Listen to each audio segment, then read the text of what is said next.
All right, team, so we will go ahead and get started here. Again, thank you all for coming here tonight. And again, Speaker Series is something that we started in the fall of 2022, where we could bring people to come in and speak on topics that are going to continue to slide our community up the scale in their quality of living. So whatever that may be, we've had registered dietitians, we've had behavior coaches, we recently had sports orthopedic surgeon Megan Flynn in here most recently to speak on longevity. And tonight we are lucky enough to have Team USA Olympian Speedskater Sarah Warren here speaking here tonight. So, yeah.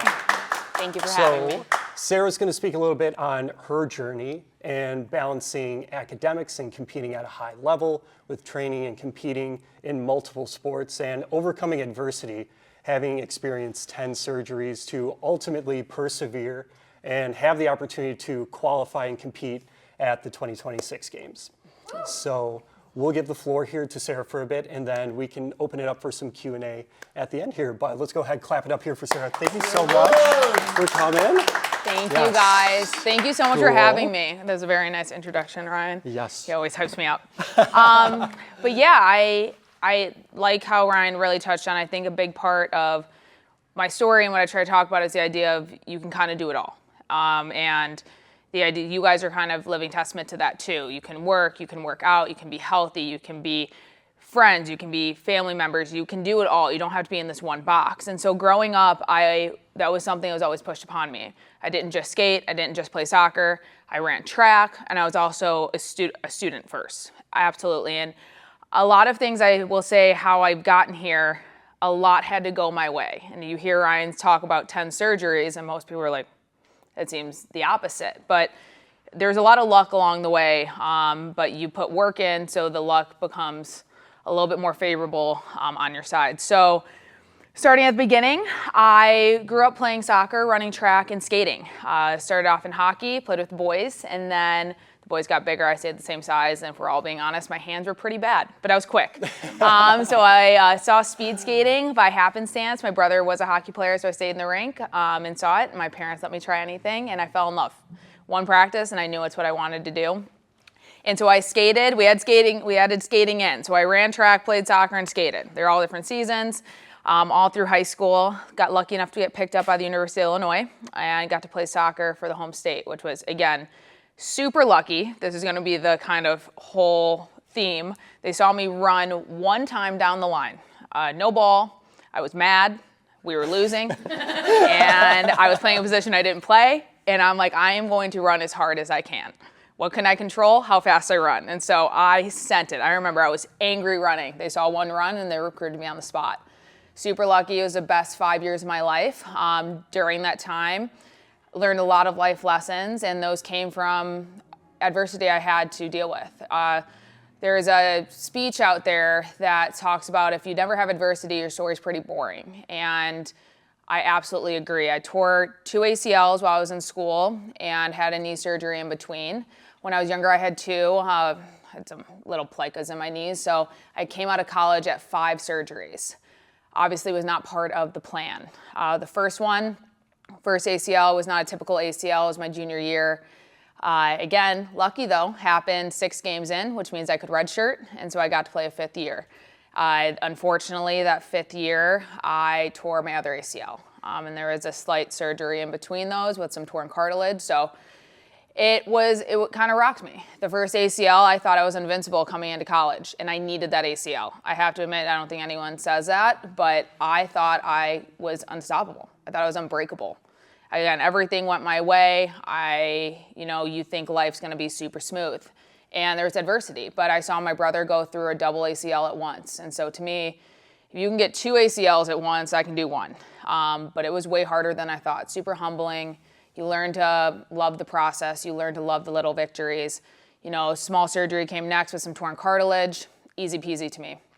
The second ACL was probably the time that I was like, oh no. It was my final game, my 5th season, and the only thing was to get out of college healthy.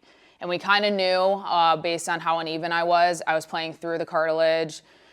Hindsight, obviously 2020, but it's kind of hard to get me off the field. And so I was pretty uneven. We knew a whole game was going to be risky, but we had to make Big Tens. And 10 minutes left in my final game. I tear it, a typical ACL running out to a ball. And I knew. I remember I was laying there. It was in Nebraska. We had a private jet that time, so it was we never got those benefits. And I remember staring at the back of the seat, and clear as day. And I looked at my mom when we went into surgery about a month later, and I looked at her because she's sitting there, and I'm telling, I have the cap on. I don't know who has had surgery here, but like you're like a lunch lady back out there. And I looked at her, I'm like, I don't know if I can do this. And she looked at me and she said, well, honey, I don't know if you have a choice. Like, we're kind of here. Like, the hat's on even. And it's something that stuck with me this whole time, like the idea of you don't really have a choice. Like, when you make a decision in your life, that's the decision you made, and you just got to do what you got to do. And I was lucky enough that it happened. I got that life lesson at that point. I knew it was going to be a journey back. And even through that, it was my 5th year. I always had my eyes set on medical school. And I remember calling my dad, and I'm like, hey, like, I don't know if I'm going to go back to skating. It was always the plan. The plan was 2022 Olympics, be an Olympian, 2026, go win a gold. That's what I'm telling you. I needed to be like, someone needed to stop me. And then I would go to medical school. Like, to me, it was like boom, boom, boom. And that was obviously a little bit different. You tear an ACL in 2019, 2020, and you're like, how am I going to make it back? And it was a tough one. It was a harder ACL. Obviously, mentality was a little tougher when you know what's coming. And I called him, like, I don't know if I can do it. Like, I think I might just go to medical school. And he's like, good plan. But I know that's how you feel right now, but how are you going to feel in 5 years? How are you going to feel when the Olympics are on? Will you be okay with it, or will you think, woulda, coulda, shoulda? And again, that was another moment that I have taken with me throughout this whole time. And so I looked at him like, yeah, we got to try. And so 6 years trying, and we were alternate on the 2022 team. Things were going great. 2 years out of the games, placing top 10 in the world, and we're like, we might medal. And then I had a freak ankle injury. My bone tripled in size. It was cutting a tendon, ended up obliterating it during World Championships. So 2 years out, it was the off season, so going into 2 years out, we had to get ankle surgery. I was like, okay, we got this. Ankle surgery then led to a double knee surgery. The knees didn't like the ankle being hurt, couldn't get in position. So we're like, well, we've got to clean it up. We're going to clean it up now. Let's do it. So that's a double knee. And this is basically a year out of when we have to start qualifying spots. And then unfortunately, 3 months outside of that double knee, I was feeling great, just came back from a full workout. I was, again, like, I got this. I was walking on the track because I would visualize after practices. I really went towards the mental side of the game. I couldn't do as much physically. And I was walking around the track thinking about practice. I took a step, knee buckled, and I tore my meniscus. Meniscus device failed. Yeah, this was, honestly, no one believed me. They had to watch the film. They're like, this is insane. Just completely collapsed. And ended up a device failed in my knee. So you can look at this, and this is where, obviously, my story is pretty small, right? No one here is a speed skater going for, obviously people are going for the Olympics, which is insane, way more impressive because I raced for 30 seconds. But this idea of these life lessons. And in that moment, I'm like, this is not real life. And I remember walking in to the training room, and I looked at my strength coach. I'm like, I either tore my ACL or I tore something popped. And I saw, luckily it wasn't ACL, but it was meniscus. And I remember looking at him saying, is this just a sign? Like, 3 months out, I'm about to have the 4th surgery. At that point, it was October. And I would have less than a year to qualify for a World Cup team to make the Olympic. Like, we have to qualify spots as Team USA. And he's like, yeah, but what if you do make it? I was like, what do you mean? He's like, well, if you do, this is one hell of a story. And that became the theme. And so the reason I'm telling you all these like little moments is throughout speed skating, obviously we're in this kind of microcosm of a sport. But I think sports offer this. They offer this idea that you kind of get this instant feedback. And in life, we usually don't get that. We put in all these hours, either as parents, working out in the gym, in our job, and it's for delayed gratification. It's not for that moment. You're putting in all those hours so that in 5 or 10 years, something plays out. So it's hard to learn these life lessons in real time, but sports offer us that.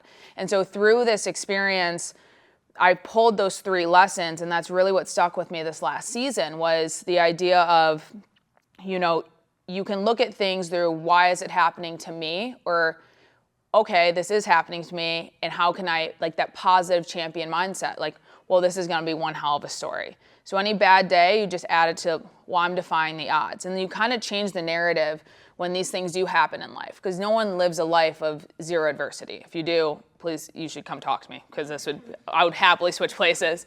But you learn that you take away this, the world versus you versus the world, because that's a negative. You're always kind of on the run then. It's a you versus you. And you get to, every day you get to prove something to yourself. And every day then you're pushing yourself. And instead of having this victim mindset, it's this champion, like, I'm going to conquer this. And so that was one thing I really, really pulled from this whole experience, was that idea. And that really transfers to life. You know, somebody else gets a promotion. You're like, why me? Be like, you know what? Fuel. It's fuel. I'm going to go get it. Or, you know, you're going for a triathlon or a marathon and you don't hit the time you want. Well, know what? That's fuel. Because failure is what you need in order to figure things out. And there was a lot of failures. World Cup trials, I was off the podium by .02. And then I was off podium by .2. And I was like, and I missed an A group spot because of it. And we had to qualify Olympic spots. Everything was, it was pretty tight. The whole year I was on the wrong side basically of the 10th and the 1,000th. And that's what it comes down to in skating. And I remember I just kept saying, I'm going to be on the right side of it when it counts. I just had to think that. In trials, Olympic trials, first race came down and I was in front by .02 of a second. So I was like, well, this is a good time to be on that side. And then end of second race was .2 of a second. But if you think how quick that is, I mean, that's between you and a dream.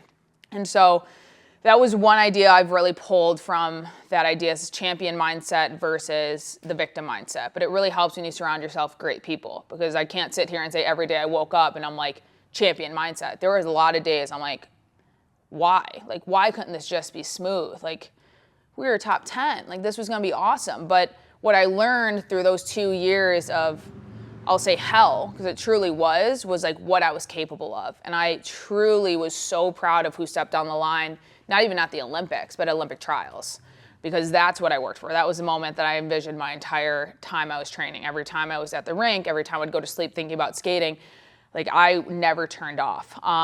And that's kind of the idea of the next idea that really stuck with me this whole time, is don't let a temporary feeling lead to a permanent decision. And that's something that, like, my dad, when I called him, he's like, well, I know that's how you feel now, but how are you going to feel in 5 years? And I think we all have those moments. You'll have them, especially when you're working out. That's why I think working out, having these goals is so huge, is you feel so uncomfortable in that moment. But think, in 5 minutes, how different do you feel? Or when you're super overwhelmed with something that's happening, because obviously life throws a lot at us. Okay, but do you feel differently in the morning? And so this idea of don't let those moments lead to a decision that you can't come back from. Like, if every time I thought I'm not going to figure this out, I couldn't balance on my right leg in September. Trials were in October. We had to qualify spots in November. And so, and to speed skate, you kind of got to be able to balance. And nothing was turning on. But this idea of, like, it would have been really easy to just be like, okay, we're done. But I can promise everyone, when I stepped onto that line at Olympic trials, it would have felt worse if I didn't try. And that's the other idea that I'm kind of leading into, is you can't just accept it as what it is. There's a lot in this world that's outside of our control. But I think a lot of the time we can look at, there's a lot that comes at us that we're like, well, there's a million reasons we shouldn't make it. There's a million reasons I shouldn't get that promotion. There's a million reasons I shouldn't be able to do this. Because obviously we can all list things that have happened to us. But there is one reason that we should be able to. And control what you can control. And before my Olympic trials race, the last one, it was a must win.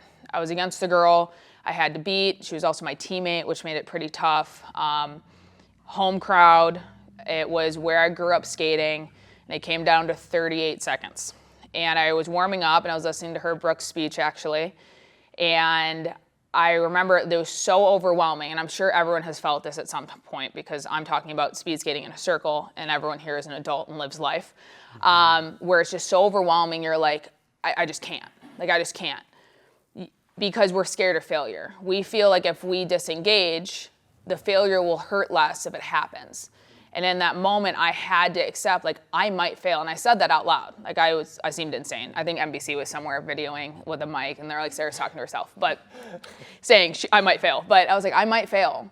But I know it's gonna, maybe in that very moment I'll feel better, but as soon as I step out of this rink, if I don't make it and I didn't give everything I had, it's gonna feel worse. And I went to that line knowing that. And that was just such a good life lesson for me, because I know I do, sometimes you try to stop yourself from hurting by caring a little less.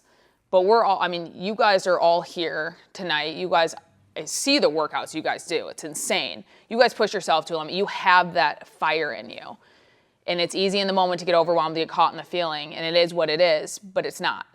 Truly, like, hone in on the fact we can control what we can control. Failure is okay, especially if you do everything you can. And those were like the 3 lessons that I feel have really resonated this whole time through my whole career.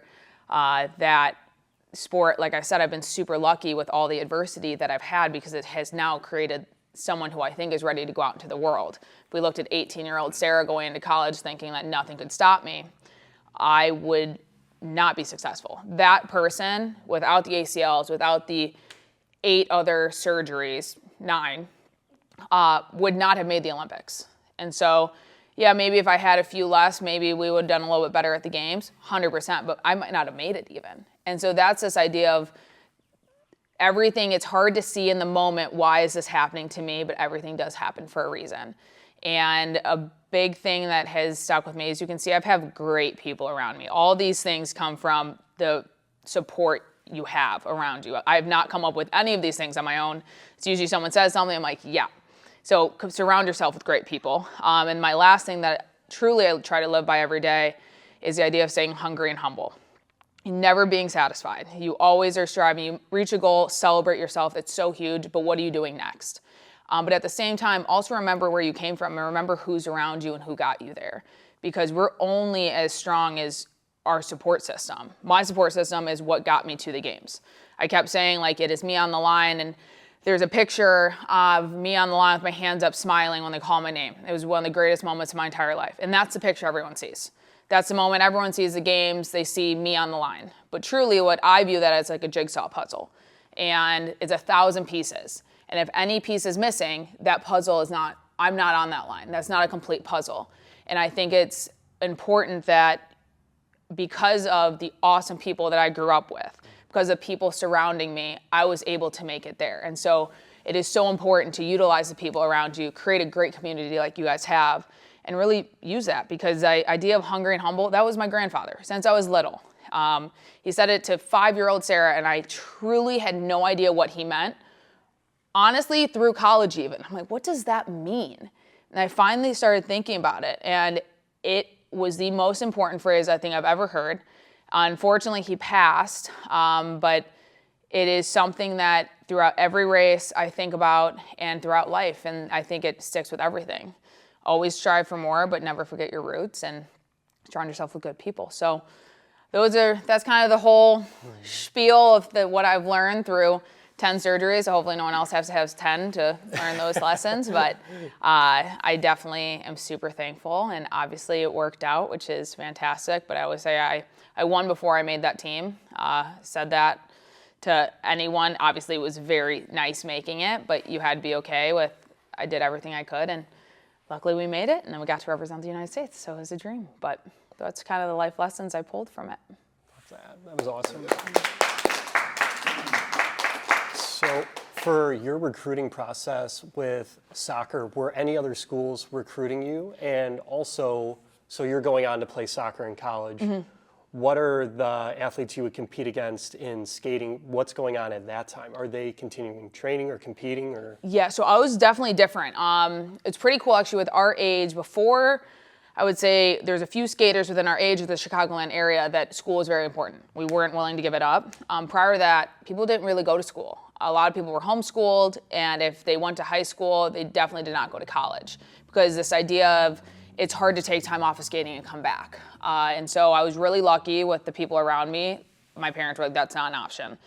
I was planning on skating through school, and so I was looking at University of Chicago. My brother went there. I was absolutely in love with the school, Division III, so we'd have the winters semi-off in a sense, and so they were going to let me skate. I would drive to Wisconsin, skate kind of like I did, and I was super pumped. I was ready, and so that was I didn't even send film out. Like when I say we went to these showcases, I was done. I was like, I'm good. I'm going to go to University of Chicago. We got it.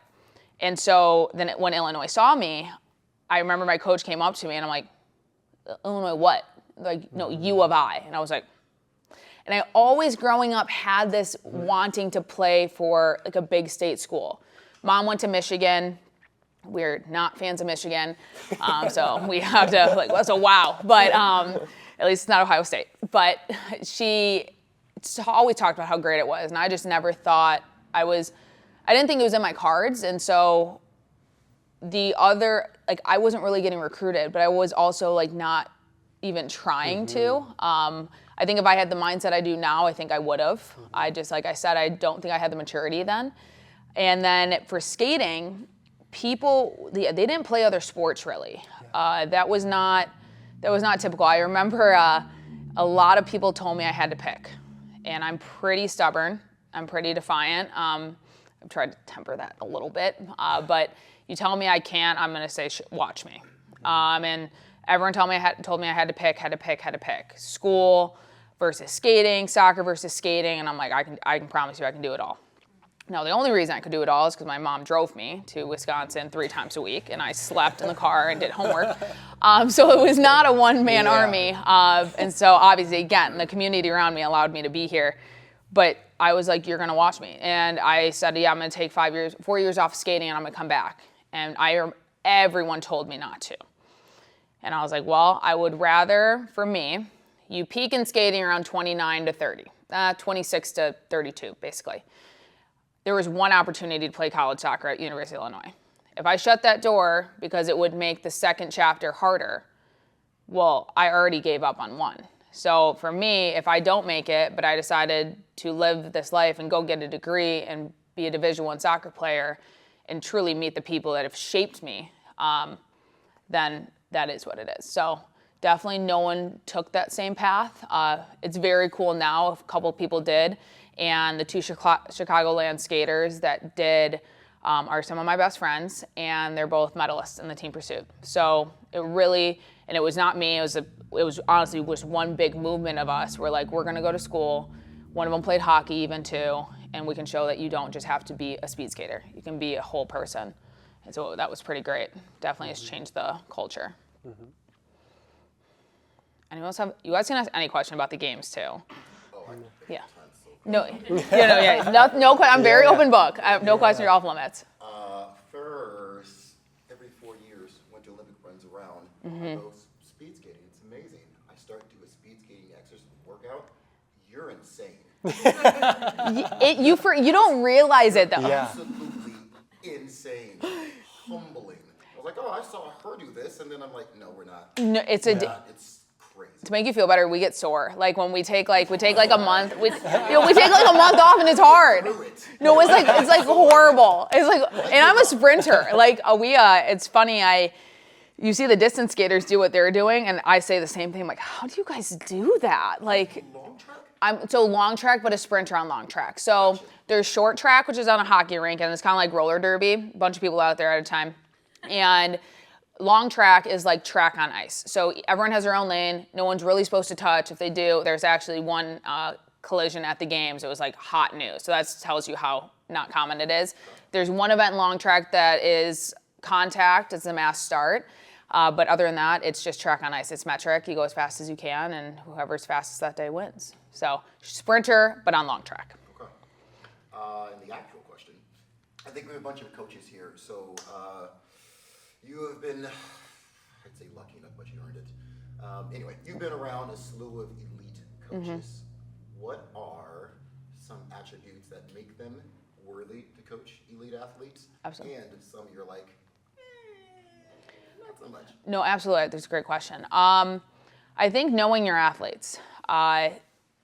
Speed skate. So I would have to say I operate pretty differently than most speed skaters. And I operate more like a soccer player than I do a speed skater. But there are some speed skaters that operate different than other skaters. So everyone has their own recipe for how they're successful. Example, Erin Jackson, gold medalist in the 2022 games, icon. My teammate, she is as cool as a cucumber. She's like, Sarah, I need, because before race, I'm breathing heavy. I got my hearing is probably gone. It is full throttle. And she's like, I need some of your anxiety. And I was like, well, I need some of your calmness. So, but we both obviously are super competitive. It's just how, and so if my coach dealt with Aaron as he deals with me, that wouldn't work. And so the key to making sure we're both successful is knowing what motivates the athletes you're working with. Understanding that how one athlete reacts or asks questions or interprets things is very different than the other, but they both probably have the same goal. And I would say the best coaches I've had weren't just coaches for me that were great. It was the fact that they could balance the needs and the motivations and, you know, all aspects of a person for each person. But that's a really hard job. Obviously, the ratios are hard. We had one coach for eight athletes. Other coaches have even more. And so I think the best thing is really get to know your athletes as people and figure out how they tick. Obviously, there's a give and take. They also need to figure out how you tick and like how to morph into a team. But it creates a trusting relationship, and that's when you can start pushing, you know, athletes beyond their comfort zones. You can critique, you can give feedback because you know it's not coming from a place of meanness, it's coming from a place of love. And that's when then growth is unlimited.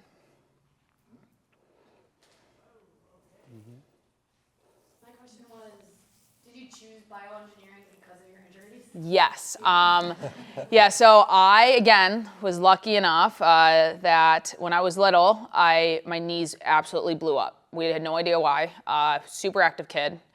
And I think, honestly, it was my parents' self-preservation. They're like, we need to figure out what's wrong with her knees so we can put her back in sports. And my mom ended up finding Dr. Brian Cole. And he's a genius. I mean, he is, honestly, I idolize him. And one doctor, we went to a bunch of different docs, and they were going to microfracture my knees. I was 12 years old. And they're like, she's probably going to be out of sports. Like, they have to heal, but she won't be in pain then. And my mom's like, she needs to be out of the house. So she found Dr. Cole, and Dr. Cole just was completely different how he approached it. Was like, we're gonna scope her, but we won't do anything. Well, like, and that was unheard of for me. Like, you're scoping a kid, you're doing something, you're not doing it twice. But to him, it's like, I'm not gonna make this decision for you, we're gonna have to talk about it. And ended up being a super simple surgery with a plica, and I was back in 4 weeks. And he saved my career. Like, I had no pain. And so to me, this guy was a god. He saved my life, truly. Like, I would not be here without him. Both knees. So yeah, they were like 6 weeks apart. Because they were as in both, but not at the same time. Honestly, looking back, I'm like, just do them all at once. But I was like, just get them out. But honestly, I was 12, so he was probably like, oh, she's insane. But he did them both, and I got to play sports because of him. And First surgery then? it was my first surgery. And they were so great. They made me feel so safe, and I was so intrigued by it. And so I saw how much he changed my life. And it was when I was 12, and I think I might have been 14, between 12 and 14, that I was like, I'm going to be an orthopedic surgeon. I'm going to change somebody's life like he changed mine.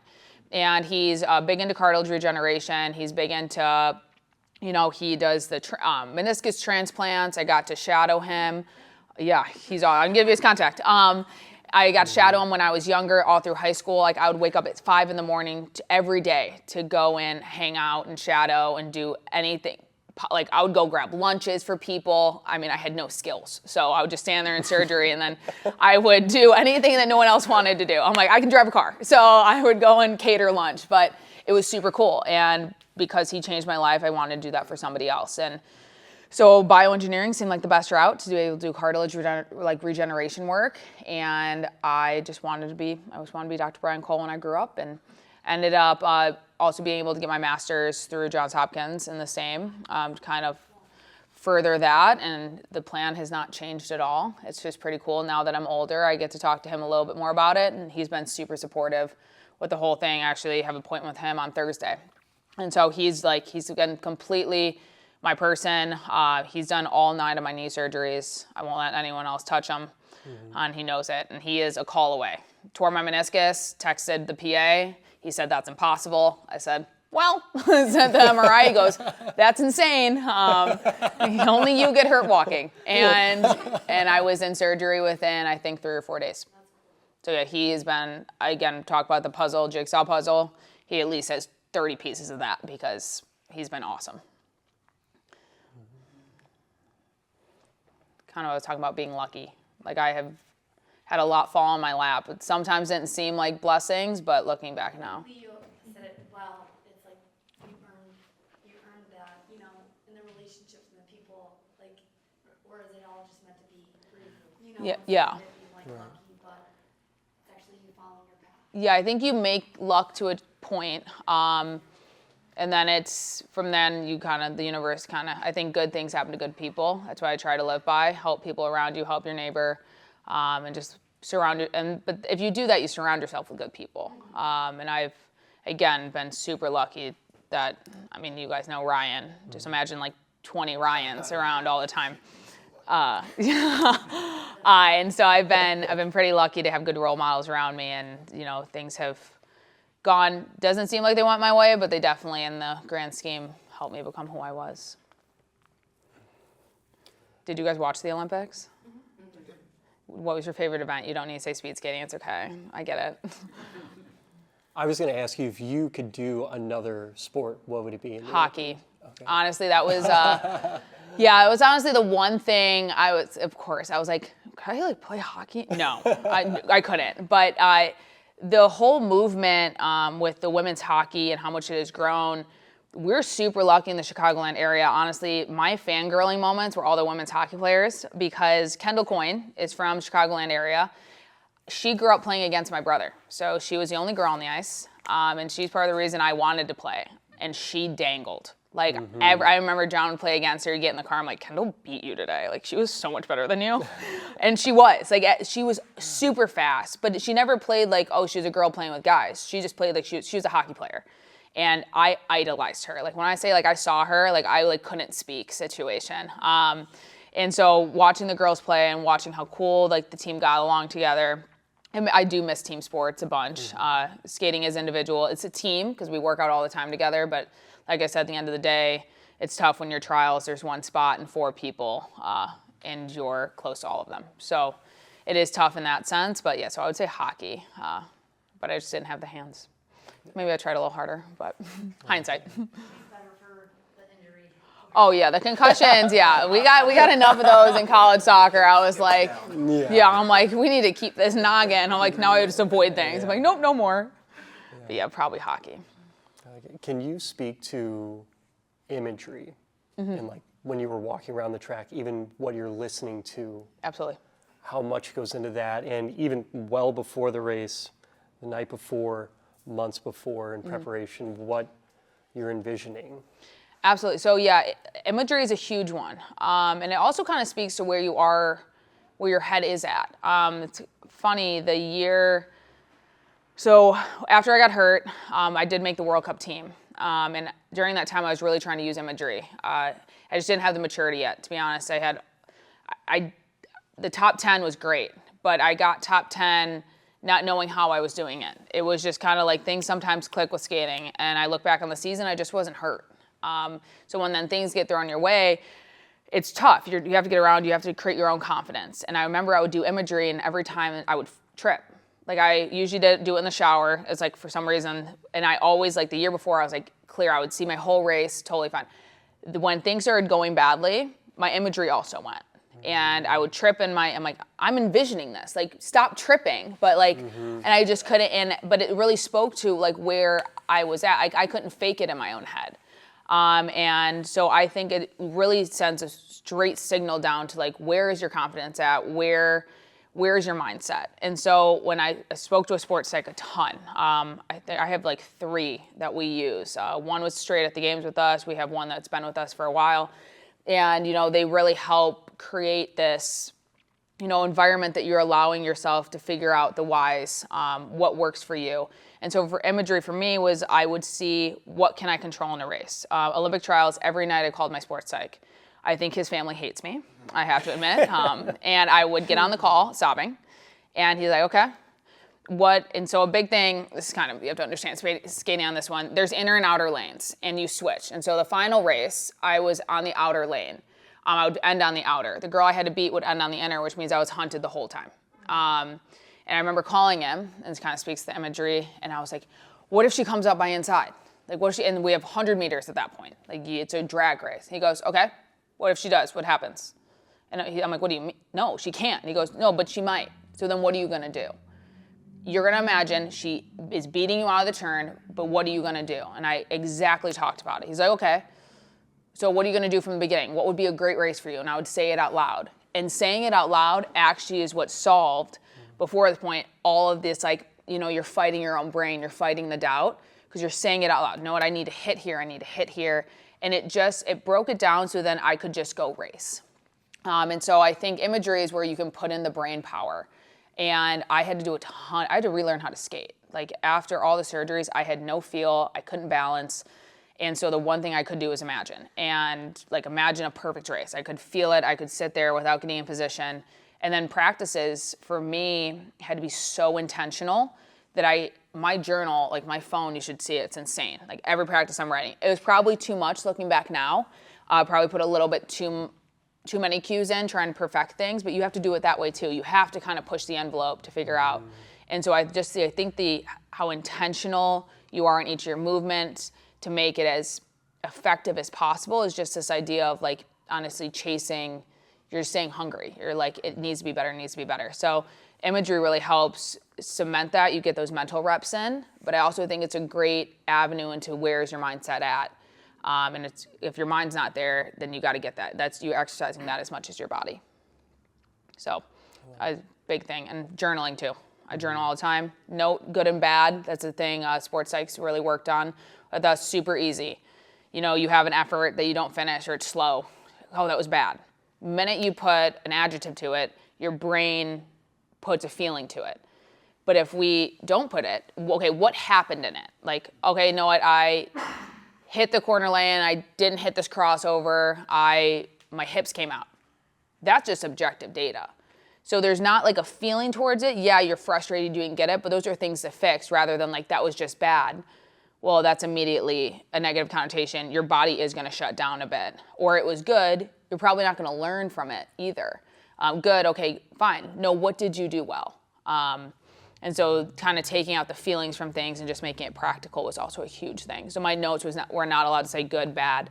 And you look back on them, and the weeks obviously this was not a straight line. There was a lot of up and down.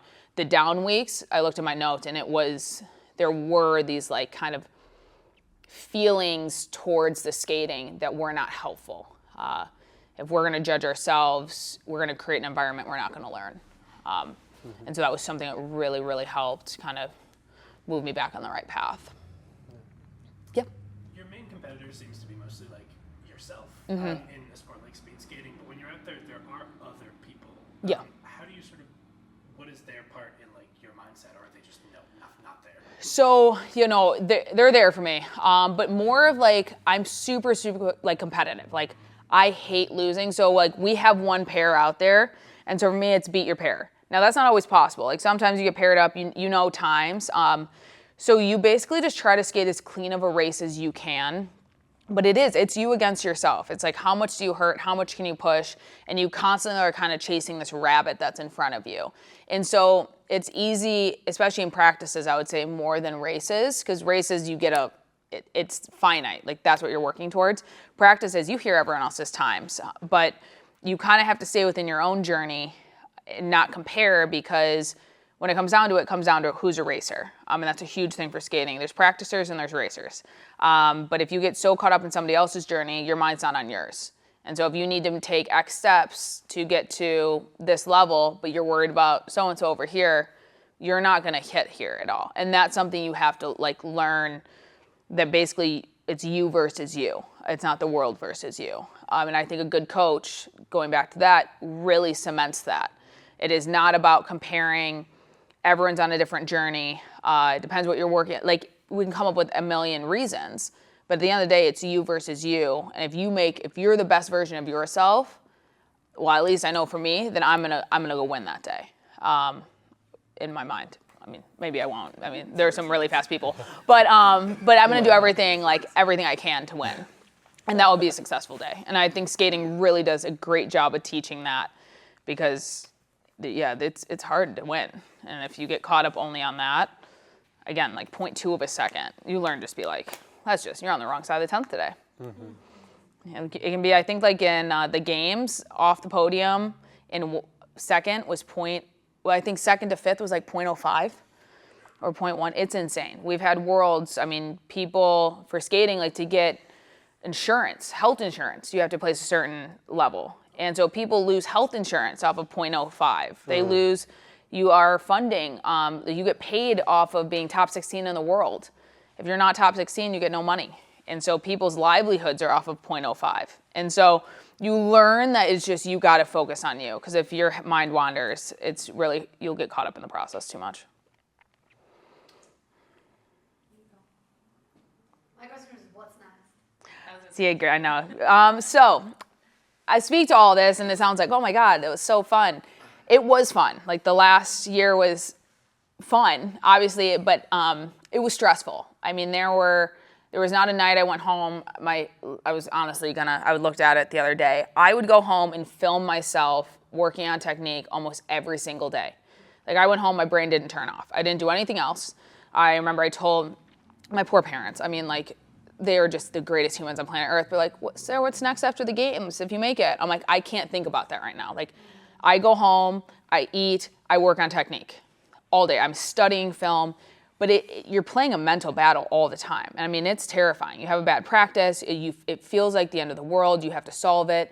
Nothing's clicking. It's hard to explain to people. So there was a base level of stress all year. And I definitely fell in love with the process.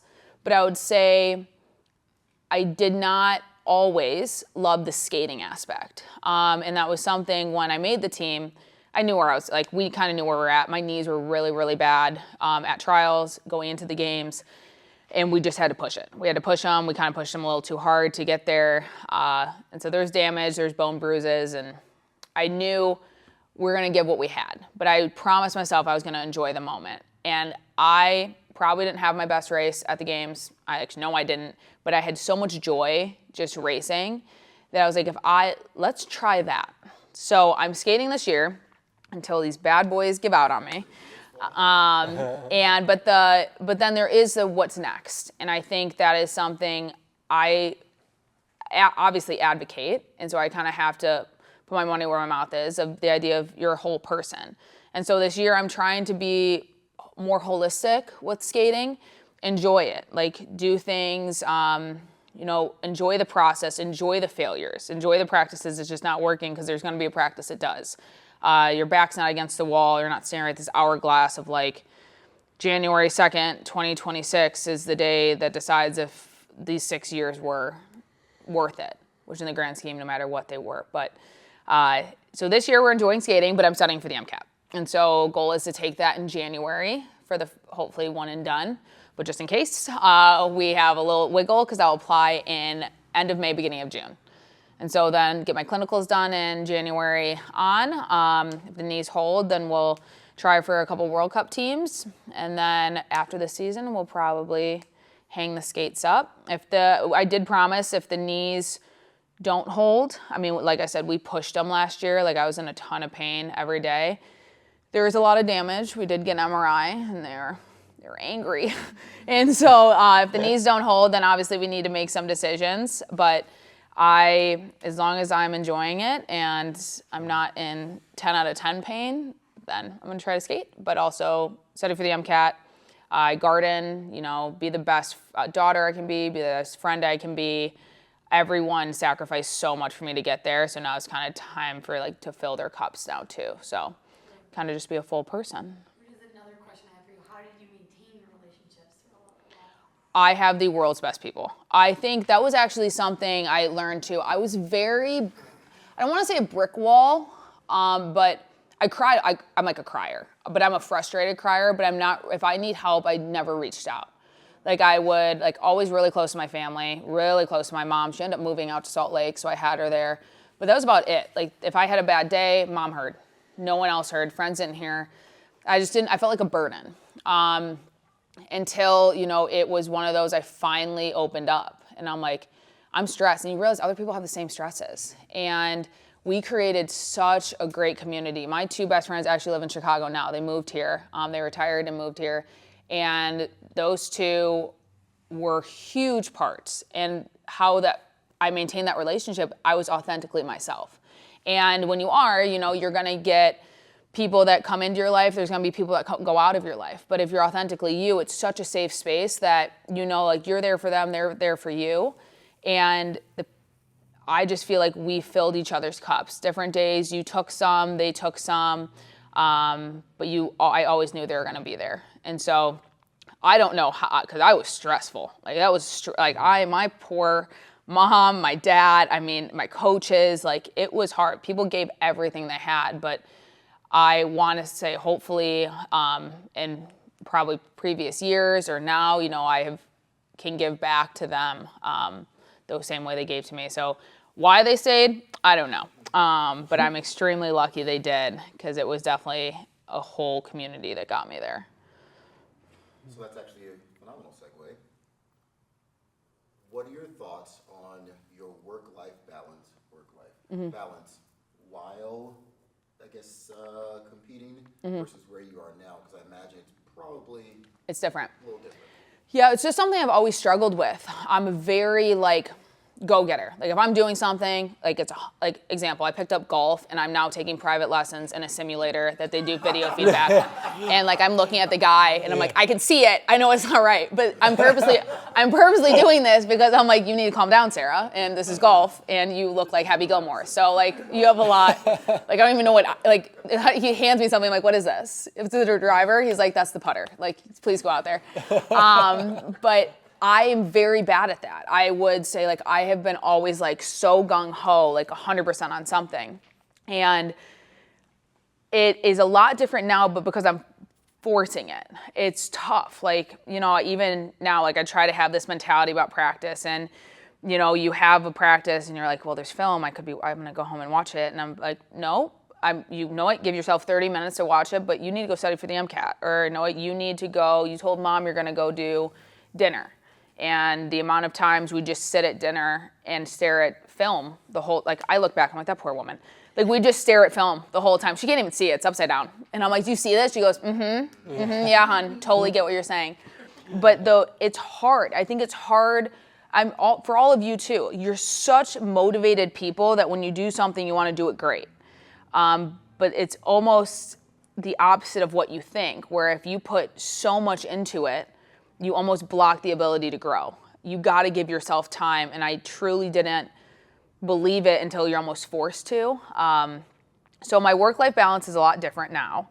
I would say I'm really, really trying. Obviously, you have the MCAT, but same thing. I could go study for 15 hours, but I try not to. You kind of have to for the MCAT, but I'm trying to do all these things, but I'm also trying to fill my cup.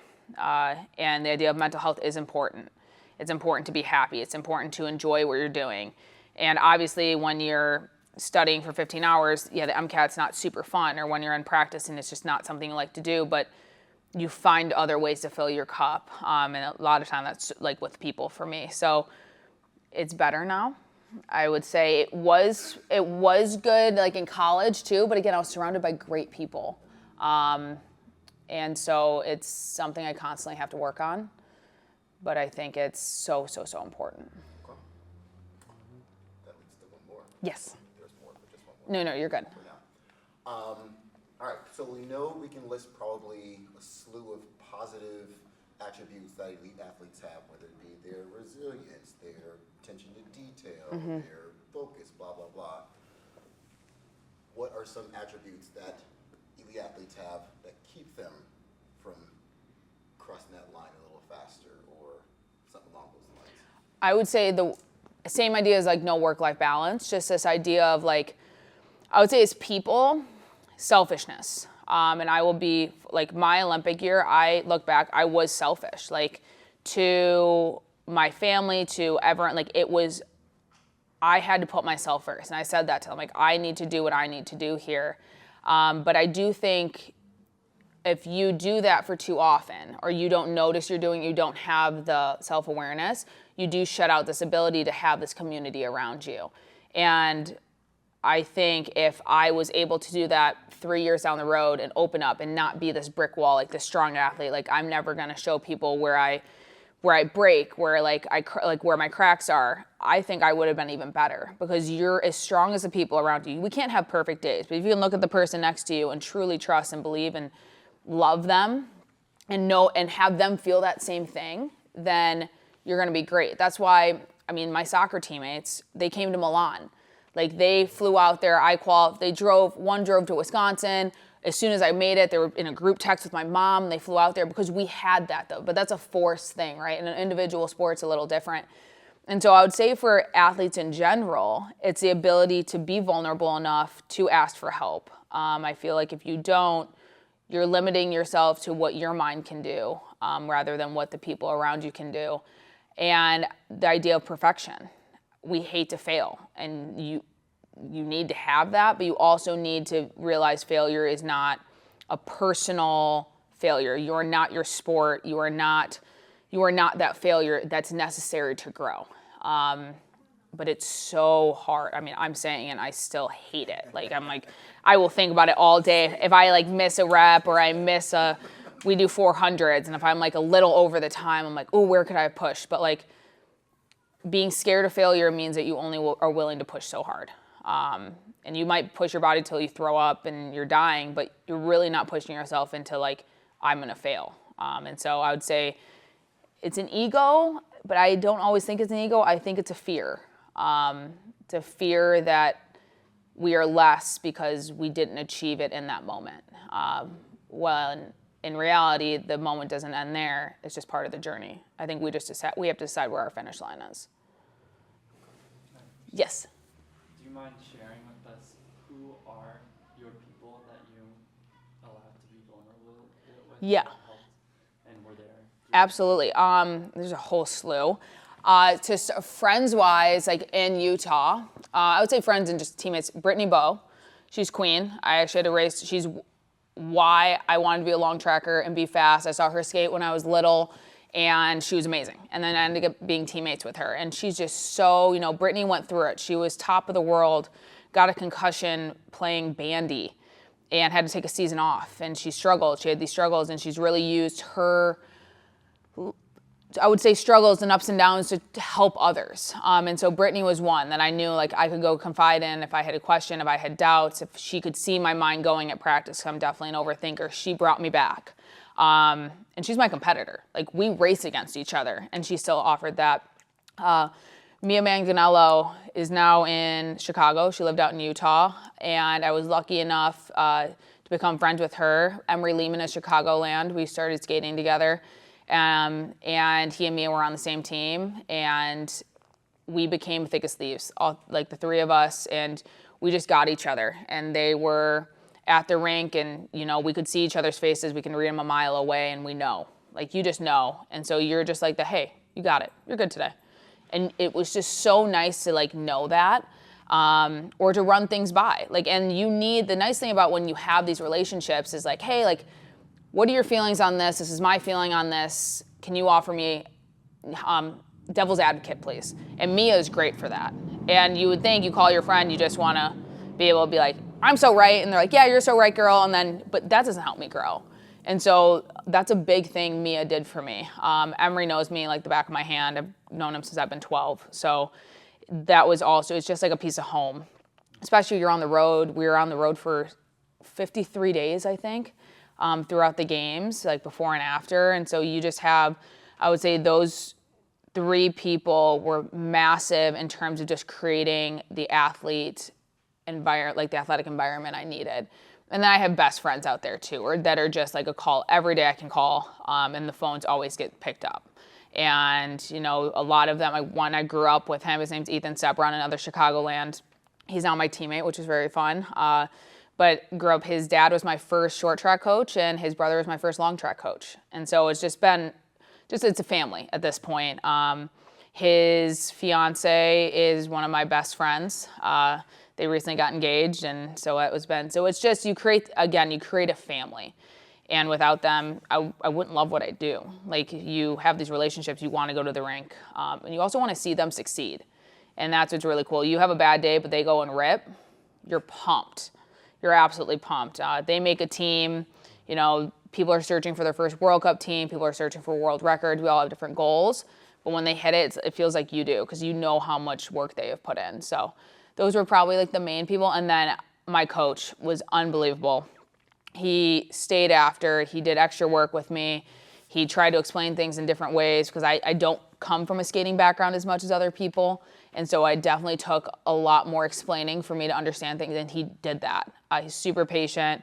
Coach Ryan he's a godsend, and he's why I made it. And so I would be remiss not to mention him, because he went above and beyond, and he didn't have to. But he did, and he saw how many times I downloaded my film. He gets a notification every time I download it. And he only told me that, he's like, what time do you go to bed? I was like, well, I don't even know. He's like, it's weird, you downloaded the video at 3 a.m. I go, so weird. Someone hack you? It's so weird. So I learned. I was like, go to private browsing. I was like, I need to figure out where there's no trace. But yeah, he learned, like, talk about a great coach. He learned how I ticked, and he learned how I learn, and he learned when I have a certain look on my face, what it means. Like, he can read me when I walk into a room. And I was super, super lucky a coach was willing to put that effort into me and to learn how I work to make me succeed. So, again, very blessed. You said you have a daughter? Oh, I have a dog. That's a dog, girl. Yeah, it's a little Cocobella. Yeah. Cocobella. Yes. Let's just say Cocobella's your daughter. Yes. Big daughter, or son, whatever. If you could drop one quality, one character trait, one of those things into this imaginary, fake, not real child you have, what would it be? Perseverance. I think that is the one thing you need. You just need to find a way. Like, I think you hear that a lot. And when you talk to athletes, you hear it less, which I really like. Like, oh my God, how'd you do it? Like, how'd you come back? There's no choice. Like, the answer is there's a way, there's a will. And so if I could pass one thing on to my imaginary, Coco could give up her perseverance, because the dog would listen better. Her stubbornness could be less. We could just give up. That would be better. But I would say perseverance. Just know that you're able to do it all. But I think that was also the environment I grew up in. I think it's a taught trait in a sense. Like, a kid has to have fire, but I would not say, I don't think I came out the womb with it. I think I looked mom, dad, grandfather. Everyone had Warren family reunions. There were a lot of stories that got told. And, you hear what other people went through, and you're like, well, I mean, I'm just complaining like science homework. At that point, it was a little too hard. So you learn just like giving up is not an option. Any other questions about the games? Yeah, favorite games experience, like. Oh my gosh, there's so many. I was like a kid in a candy shop. I swear, like every time that like people saw me, I'm like it was, I would say the women's gold medal hockey game was super cool. So we went to the women's, Brittany Bowe, so she's dating, now engaged to Hillary Knight. And Hillary is a teddy bear. Terrified me when I first met her, but she's the sweetest human in the world. And so we were really close to the women's team, and seeing them win gold was just unbelievable. We saw one period of the men's, so that was pretty cool too. Obviously, just be a part of history. In terms of, that would probably be the coolest event. I would say just the village in general was a really cool experience, that you would always meet somebody new. Like, you would just go and sit down, everyone talked to everybody. Pin trading was like a way to go talk to people. It's like the coolest concept ever. You just made friends from all over. And then you realize you have more similarities. It was pretty cool. So Connor Hellebuck was our goalie, and it was obviously the NHLers come in, and people were like, oh, they acted like they were nobody. They came in, they sat in the athlete resource center with everyone else to watch other events. That's like kind of how we watched, because you couldn't travel to all the places. ended up that his parents live in the same tiny Michigan town, farm town as my grandparents. And it's this little, but you found all these similarities with all these athletes, and obviously that's a very specific one, but it was pretty cool to see like how similar everyone was. And you created these friendships with not just like the Italian hockey team. They were talking about how they were fanboying one of the NHL players, and everyone was coming up with a way to get a hockey stick for this guy who was like, it was just cool. Like you made friends, truly made friends. And then I would say like the coolest like experience outside of all that was Meg the Stallion came. And, you know, I got lucky enough, like at the games, sometimes you ride a wave of, you know, you get picked up on social media. And I got lucky enough that I did. And so I got a ton of opportunities. I also finished earlier than other people. So I had a week I got to just experience the game. Yeah, it was, I mean, I had the world, again, when I say I'm the luckiest human on planet Earth. And so, yeah, I'm sure there were other people they could have called, but I'm sure they had like big sponsorship stuff to deal. I was new. I have very little sponsors. They're like, Sarah, do you want to come do a workout video with Megan Thee Stallion? I'm like, do it. So I was learning the Savage dance. All my soccer teammates and it was actually pretty, I think someone has a video. We're in my mom's Airbnb. And I'm like, guys, I don't know this dance. And so all three of us or four of us are learning it separately to see if we can teach the other people at like 11 p.m. Ended up, Meg didn't even remember it, so thank goodness. But we got to do this whole workout thing with her. And the reason it was cool is she's as authentic as she seems. It was just same energy. Got to meet Alona and her sisters. And she's been a huge icon for me. Like, I don't have a standard body, obviously. My arms are massive. I've got big legs. Obviously, like we're all, I think, as athletic women, it's something we all go through. And it's something we don't usually talk about. And Alona put that conversation at the forefront. And she's somebody I listen to. She's the reason I started wearing tank tops. She's the reason I didn't wear short sleeves anymore. And so I got to go hang out with her at a hockey game. And again, same thing, just these open people. And I think that was the overall thing, at least that I've gotten and really took with me, is they're all open. They're open books. They're not scared to be who they are. And if you don't like them for that, then just stay out of their circle. But truly, they were all like fantastic people. So all the people they brought were great. And you got to meet all these different people. Jeff Goldblum, his wife is an Olympian. She was a rhythmic gymnastics at 17. And she's the sweetest human on planet Earth. And we still message and she sends me recipes. And I'm like, what is life? So all these like little things, I was like, there's never like just one moment. And then being there with I think I had 40 family members and friends come to watch me skate. Awesome. It flew to Milan. I mean, some were there for one day. And so the support I had, like coming out, they made a tunnel. That feeling I'll never forget in my entire life. So I would say all those little, I could just name the whole games for you. Opening ceremonies too. I mean, like goodness gracious, I was sobbing the whole time. But it was really cool. Is that normal, where if you finish earlier in the course of the games, do people normally stay longer and enjoy it? So, Or like, hey, my race is done. We're really lucky. The U.S. lets us stay. Canadians are out in 72 hours. And a lot of them say that you still come in the village, but they can't stay there. And because they're worried, like people are gonna come back, you're not as focused on your event if you're done. And so they're worried about distraction. The U.S. is like, listen, you put the work in, you get to stay. Obviously, be respectful of your teammates if you're rooming with people. But it is pretty common, I would say, because there's just so much to do that before your race, like you definitely stay in village more. And there's so many activities in village to do, but then once you're done, you gotta get to explore. And so the exploring was really fun, and you're wearing all your Team USA gear, and it's a pretty cool moment. So I would say it is common. All the experiences, I don't know if that was common. I was flabbergasted by like every day, like Shaq showed up. There's like a group chat. They're like, Sarah's meeting Shaq, she'll be out in a sec. I'm like, what is life? But Team USA does a great job of really making the experience a full experience. And then, yeah, people definitely love when they're done because they get to go enjoy it. Very cool. That's definitely the fun part. Oh, yeah, we went to go see Snoop Dogg. Actually, this was actually a really cool thing. The Snoop was performing at a club in Milan. Everyone was done. Mia actually just won the first ever USA medal in mass start. So she won a bronze. One of the coolest moments. I got chills just talking about it. It was seeing her cross the line was something. It was unbelievable. And so we're like, we gotta celebrate. Final day of the games, by the way, too. So she was the last event. And Snoop Dogg was performing at this little club. We ended up getting a table, and besides the men's hockey team, because they had a game the following day, every athlete that was in Milan for Team USA was there at some point. And we met Snoop before that point. He was messaging even some of our teammates who were having tough times. Like, Coach Snoop here, like, you're good, cuh. And then she's like, what does that mean? And I'm like, it means you're good. Like, get back out there, champ.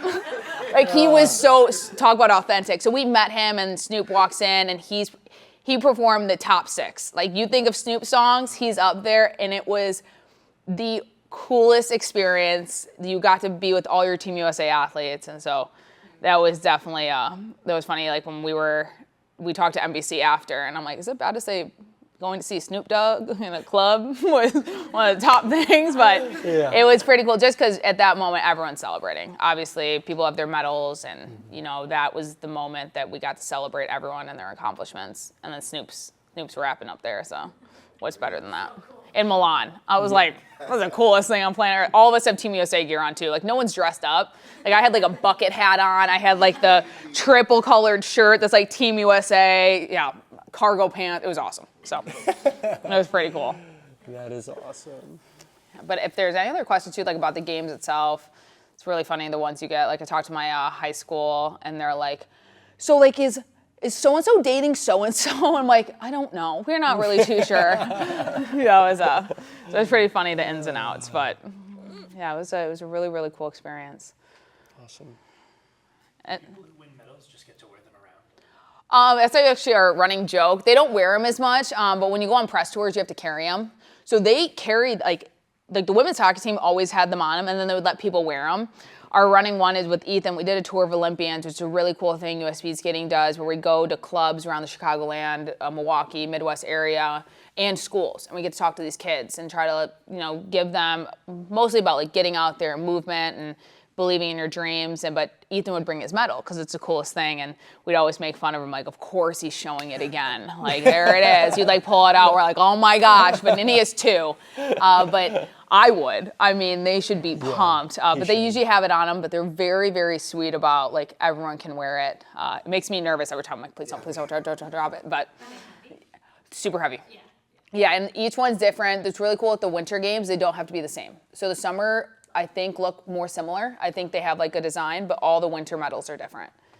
Yeah, so it's really cool. So all of them they look different from different games, so people can compare. Different in terms of like gold, silver, bronze for skating. It's different. No, so within the Olympics they're the same, but like 2022s are different than 2026s. Like how they look, size, how heavy they are. And Utah has a really obviously long history of Olympians. It's winter headquarters. So when we have they do a great job of pulling like Olympic events for parades and stuff, and everyone has theirs. And so you get to see all the different ones that people have, which is amazing. And then luckily, like I said, a bunch of my friends won them too. So we got them floating all around. Yeah. Erin had her gold medal at the end. I actually wouldn't touch a medal until I was done with my Olympics. I kind of knew that was going to be the only one. And we had a phenom that won 2 golds and a silver. He's unbelievable. He's from Wisconsin. He's probably one of the best skaters to ever live. And I wouldn't tell you, it was like the running joke. I'm like, don't even put him near me. And then after, I was like, this is a gold medal. Like, this is unbelievable. So it's pretty cool. It's pretty surreal. But Ethan, we got to get Ethan or Emery to come on in. And they'll always, like I said, they got 2 medals on them 24/7. I'm like, really, guys? Like, really? But no, it is really cool. That's awesome. But thank you guys, honestly, for letting me come talk. I mean, you guys I see the workouts you guys do. That's why I was like, Ryan's like, do you want to join a workout class? I'm like, can we not have, can we close your eyes? Can we all visualize? But you guys are honestly, it's really impressive. And it's really cool what you guys are doing for the community and, getting people up and active. And it's awesome. Like, it's really, really cool to see. And I mean, when I move back to Chicago, I will be here because it's a cool family. I want to move back. And so the goal is to go to a Chicagoland med school if I can get in. But this is home. I'll say we have dad's here, brother's here, sister-in-law's here now, uncle's here, aunt's here, cousins are here. Did you put a date in for your MCAT? I got to look at the date. It's in January. We're going for January. I'm in class right now. That class ends in August, but I've been out of school for 2 years. So I was like, it's probably going to take me a little bit. So I'm going to take another prep class after. And then once that one's done, I'll go and take the test. And so, yeah, then we'll see if I have to retake it, but I have to do clinicals then too. So I want to try to do the clinicals. There's some great orthos out in Salt Lake that Clinicals before you get into residency? clinicals before you even apply. So you have to have like 500 hours in clinic. Because you're a bioengineer. No, just for medical school in general. Like they want to see like you have an interest in the field, like you're patient, like you have patient hands-on experience. And so I have to go and get into the hospital. And I did a bunch in college, obviously though, without showing my age of turning 30 in 48 hours. 48 hours. Yes, I know. Thank you. Yeah, big 3-0 coming up on Saturday. Yeah, I'm like, yeah, it's like it's so nice. I'm like, the knees are already there, so we're good. But yeah, I did them in college, and it was honestly a great experience. I'm really excited to do it again. I worked in the hospital and got to hang out with patients, and really humbling experience too. You kind of see people at their worst, and you can be that kind of guiding light. And so, I'm really excited for it. It's just finding time when you're training's hard. Orthopedic surgeon you want? I do, yeah. Yeah. I need to connect you with my friend. For sure. Yeah, I saw. Yeah, I was like, so if you just want to like say hi, this is Sarah. Yeah. And another reason I want to be an orthopedic surgeon is there's not a lot of women in it. I didn't. No, that would be great. Honestly, I didn't know one until recently. Dr. Vetter at Freighter in Milwaukee. She's unbelievable, and she's like she walks into a room and she commands it. She works with the Bucks. And it was awesome. But before that point, like when I met Dr. Cole, I didn't know a single woman orthopedic surgeon. And I'm like, we got to change that. Mm-hmm. And That was the whole part of Mecklen. yeah, like She was like, she's like one of the top 13, or only like 13 or 17. yeah. And we had a Illinois grad who's an orthopedic surgeon, Dr. Rachel Frank. She's out in Colorado, I believe. But also, so it's really cool to see representation in that way. And I feel like if you see it, like I was a pretty defiant kid. Like I said, I was stubborn. Like tell me I can't, and I'll see how fast I can do it. But I think it's a lot easier, obviously, when you like a girl walks into a doctor's office and sees a really badass orthopedic woman walks in and it's like, yeah, I got you, and it just kind of changed the field up. And so that was also part of the reason too. I was like, let me stir some stuff up. let me throw some, we need some women in this. But now, obviously, there's some great role models that I can try to follow in the footsteps of. Yeah, we'll connect you with Meg. That would be awesome. Yeah, and until that point too, obviously I have an orthopedic surgeon if anyone needs one. You guys have one, too. You got two, because they're busy. So I was like, you just let us know. There's one benefit. But they do save lives. I always say that. Obviously they're not heart surgeons, but they get people back to what they can. I know. I mean, honestly, and I think that's often overlooked, but it's really, really cool to see people come in like, I can even play with my grandkids, and that it makes things better. So it's pretty cool. Post-sport career, like what does fitness look like for you in the future? Like Oh my gosh. No, I mean, I think golf, I'm going to throw a club. I don't think I have the patience. I'm going to use golf as my therapy. I think I'm going to have to do something intense. You're talking about Hydrox? Hyrox. Yeah. My teammate's doing it. So this was funny. We're sprinters. We hate like distance stuff. And she was like super sprinter. And she goes, I'm doing one. I'm like, what? She's like, I need the pain. Sick in the head. And I'm like, yeah, I think that's gonna be me too. I honestly, like, I try to do things that make me uncomfortable. Like, I hate running. I usually hated running, and now I try to run. I started with 3 miles, 4 miles, 5 miles. I don't think I ever could do a marathon in the sense of my knees, but that. Yeah. And so but honestly, something competitive. I would have to join a gym. I hate working out by myself. Yeah. It's just the whole time I'm just like. You're like Apex. Yeah. Like I love the environment. I think you surround yourself with great people too. Like no one wants to wake up at 5 a.m, but you're like, well, I got to go see the Fam Bam. Like, got to go to the gym. So I think that's what it'll look like. It'll just be a different team. But I don't think it's going to look much different other than like we're not competing. Yeah, we've got a bunch of crazies that'll meet you. 4:50 a.m. Oh yeah. Yeah. Oh, 100%. There we They're go. nuts. That's see, and that's when you need people holding you accountable. Like, you weren't at class. I'm like, yep, no, I'll be there tomorrow. I'll be there tomorrow. Yep, I'll be there tomorrow. But yeah, I definitely do well with the social aspect of it. So Yeah. I'm thinking that. I was off for 2 months. We get an extra month off, and we were trying to decide if I was going to come back to skating or not.